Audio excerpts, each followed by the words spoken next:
혹시 당신의 월급 300, 380, 430 거기서 멈춰 있진 않나요? 그 선을 넘지 못한 채 몇 년째 비슷한 곳에서 반복만 하고 있다면 어쩌면 지금 당신은 절대 해선 안 되는 7가지 중 하나 이상을 하고 있을 겁니다. 그리고 놀랍게도 이걸 계속 반복하면 평생 월 520만 원을 넘지 못할 수도 있습니다.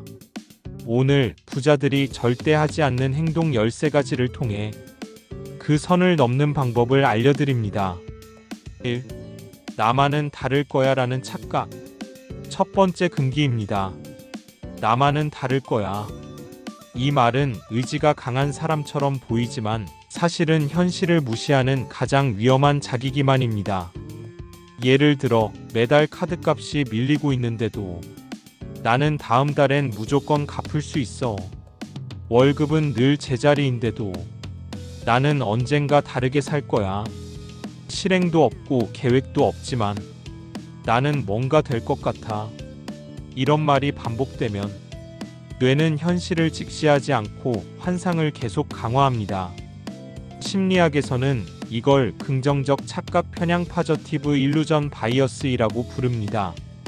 이 편향에 빠진 사람은 실패에도 원인을 분석하지 않고 오히려 운이 없었다며 넘어갑니다. 그런데 부자들은 반대입니다. 그들은 나는 당연히 실패할 수 있다는 전제하에 움직입니다. 그래야 전략이 생기고 그래야 리스크를 통제할 수 있기 때문입니다. 2. 보상 심리로 주말을 감정적 낭비에 쓰는 것. 평일에 너무 힘들었잖아. 주말엔 그냥 쉬고 싶다. 지금 아니면 내가 너무 불쌍하잖아. 그래서 우리는 넷플릭스를 10시간 보고 배달비 5,000원짜리 음식에 4만 원을 쓰고 한 번도 안 볼 옷을 또 사고 다음 주부터 할 거야 라는 말을 다시 반복합니다. 이게 바로 보상 심리의 감정 소비 루틴입니다.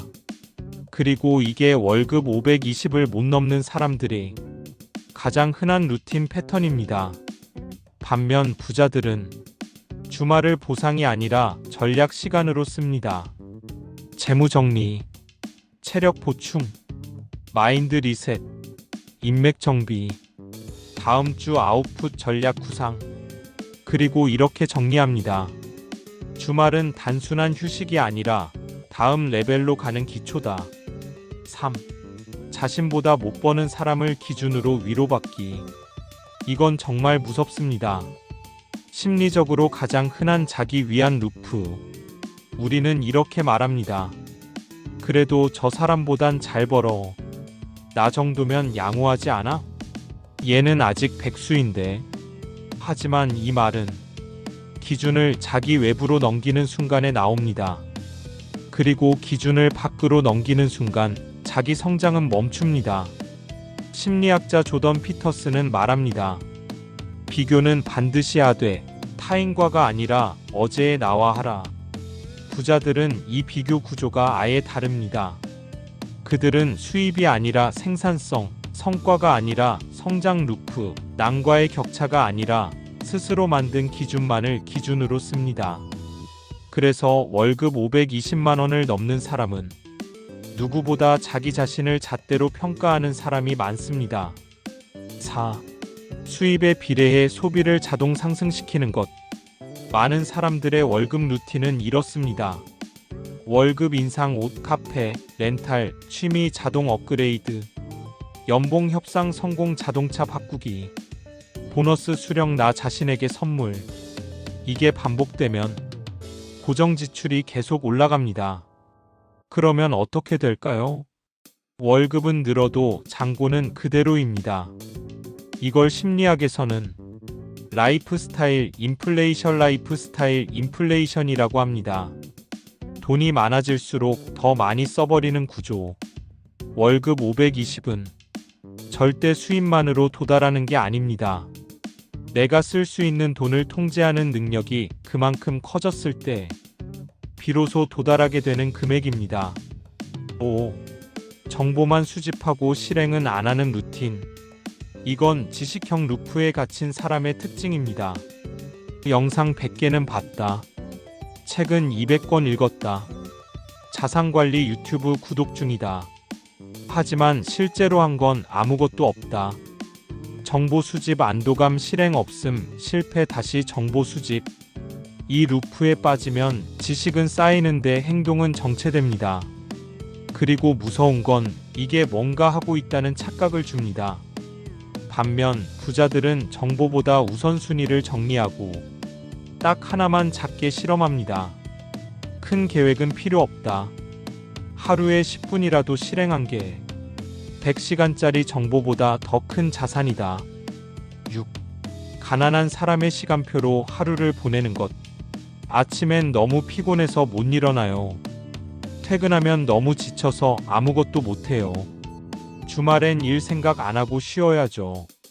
이건 흔히 말하는 가난한 사람의 시간표입니다. 에너지 중심이 생존에만 몰려있기 때문입니다. 부자들은 정반대입니다. 그들은 피곤할 때가 아니라 기록할 때, 정리할 때, 전략을 짤 때 더 집중해서 움직입니다. 퇴근 후 30분 재무 점검, 아침 15분 독서 5자기 루틴, 주 1회 1시간 목표 설정. 그리고 이걸 시스템화합니다. 게으른 사람이 아니다. 그저 계획이 없는 사람일 뿐이다. 7.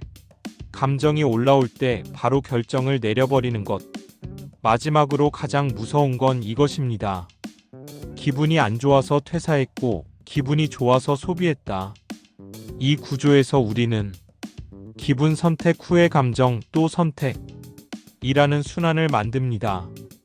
부자들은 이 흐름을 아예 막습니다.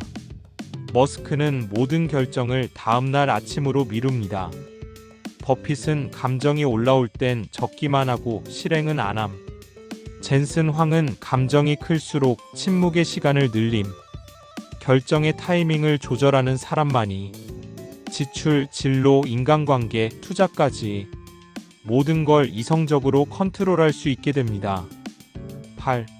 그 사람은 원래 잘났잖아 라고 말하는 순간 당신도 이런 말 해본 적 있을 겁니다. 머스크는 원래 천재잖아. 버핏은 미국 사람이니까 그렇지. 걔는 부모가 도와줬으니까 된 거고. 이 말은 겉으론 타인을 평가하는 말처럼 보이지만 사실은 스스로에게 기회를 차단하는 문장입니다. 왜냐면 이 말이 끝나는 순간 뇌는 메시지를 이렇게 해석하거든요.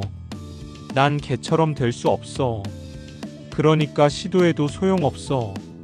심리학에서는 이를 외부 귀인 셀프 마이너스 핸디캐핑 애트리뷰션이라고 부릅니다. 모든 원인을 외부 탓으로 돌려 실패할 경우 자존감을 지키기 위한 방어 기제죠. 하지만 이 구조는 자존감은 지켜주지만 성장은 영원히 차단당합니다. 부자들은 다르게 말합니다. 나는 지금은 안 되지만 같은 구조로 반복하면 어느 순간 도달할 수 있다. 그들은 실패를 탓하는 게 아니라 모델링을 시도합니다. 즉, 나는 그 사람이 한 행동을 일부라도 복제할 수 있을까? 이 질문을 스스로에게 던지는 겁니다. 이 질문이 반복될 때 당신의 뇌는 패배가 아니라 전략을 찾기 시작합니다. 9. 뭔가 시작은 했는데요로 끝나는 상태. 이것저것 하고 있긴 한데요. 계획은 있어요. 근데 아직 준비는 거의 다 됐습니다. 이런 말은 바쁜데 결과가 안 나오는 사람들의 공통 화법입니다. 문제는 그들이 실행보다 준비에 중독돼 있다는 겁니다. 부자들은 결과가 없으면 아무것도 안 한 거라고 간주합니다. 완벽한 준비보다 지금 당장 1%라도 실행하는 사람이 1000배 빠르다. 그리고 실제 월급 520 이상을 받는 사람들의 특징은 작게라도 구체적인 실행을 합니다. 하루 한 줄 기록, 10분 루틴 반복, 한 명에게 피드백 받기, 돈 1만 원이라도 실험적으로 투자해보기. 이 작은 움직임이 계획보다 더 빠르게 경험 자산을 만들어주고 그 자산이 결국 수익성을 만드는 기초가 됩니다. 10. 내가 너무 늦은 거 아닐까? 라는 후회적 사고. 30대, 40대, 50대. 이제 시작해도 늦은 거 아니야? 이 질문으로 수백만 명이 아무것도 시작하지 못합니다. 하지만 부자들은 절대 이 질문을 하지 않습니다. 그들은 이렇게 묻죠. 내가 지금 이걸 안 하면 1년 뒤에도 똑같은 자리에 있을까? 그 순간 늦음보다 지금 멈추는 게 더 무섭다는 걸 자각합니다. 월급 520은 나이가 아니라 경험 축적 속도로 결정됩니다. 지금 30세라도 10가지 실행 경험이 있으면 수익 모델을 설계할 수 있습니다. 하지만 40세라도 단 1건의 실행도 없으면 시작도 안 된 상태입니다. 늦은 게 아니라 정지된 채로 시간만 보낸 게 문제였던 겁니다. 10일.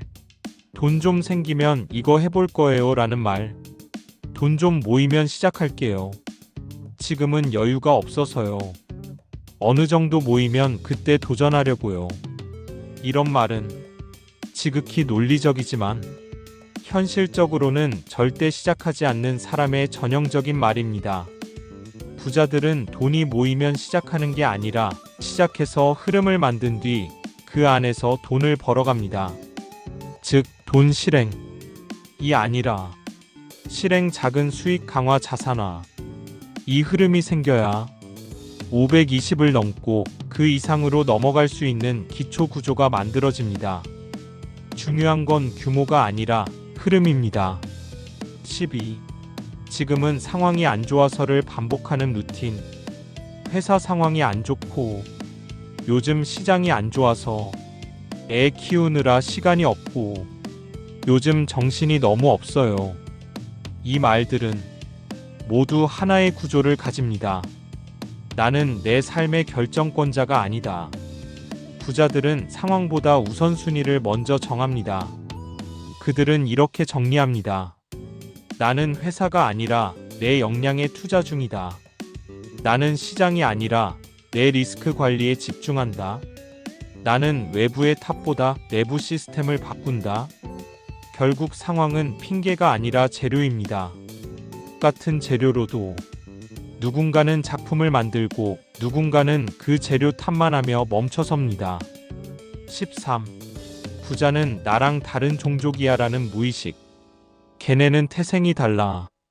부자는 원래 그런 집안이야. 나는 그냥 평범하게 살아야지. 이 말은 무의식 깊은 곳에서 지금의 나를 고정시키는 강력한 자기 최면입니다. 부자들은 이렇게 말하지 않습니다. 나는 아직 그 레벨은 아니지만 그 구조를 복제할 수는 있다. 그리고 구조를 복제하는 데 집중합니다. 돈이 아닌 시간을 어떻게 쓰는지, 인간관계를 어떻게 정리하는지, 감정 소비를 어떻게 통제하는지, 일상 루틴이 어떻게 구성되는지, 즉 부자가 가진 시스템을 분석하고 그 일부라도 실행하는 것. 그게 바로 부자들이 생각하는 복제 가능한 성공입니다. 마무리 월급 520. 그건 숫자가 아니라 통제력의 기준선. 월급 520만 원. 그건 단순한 숫자가 아닙니다. 그건 당신이 소비를 통제할 수 있는지, 감정에 끌리지 않는지, 관계를 걸러낼 수 있는지, 시간과 에너지를 구조화할 수 있는지, 이 네 가지를 조율할 수 있을 때 자동으로 도달하는 기준선입니다.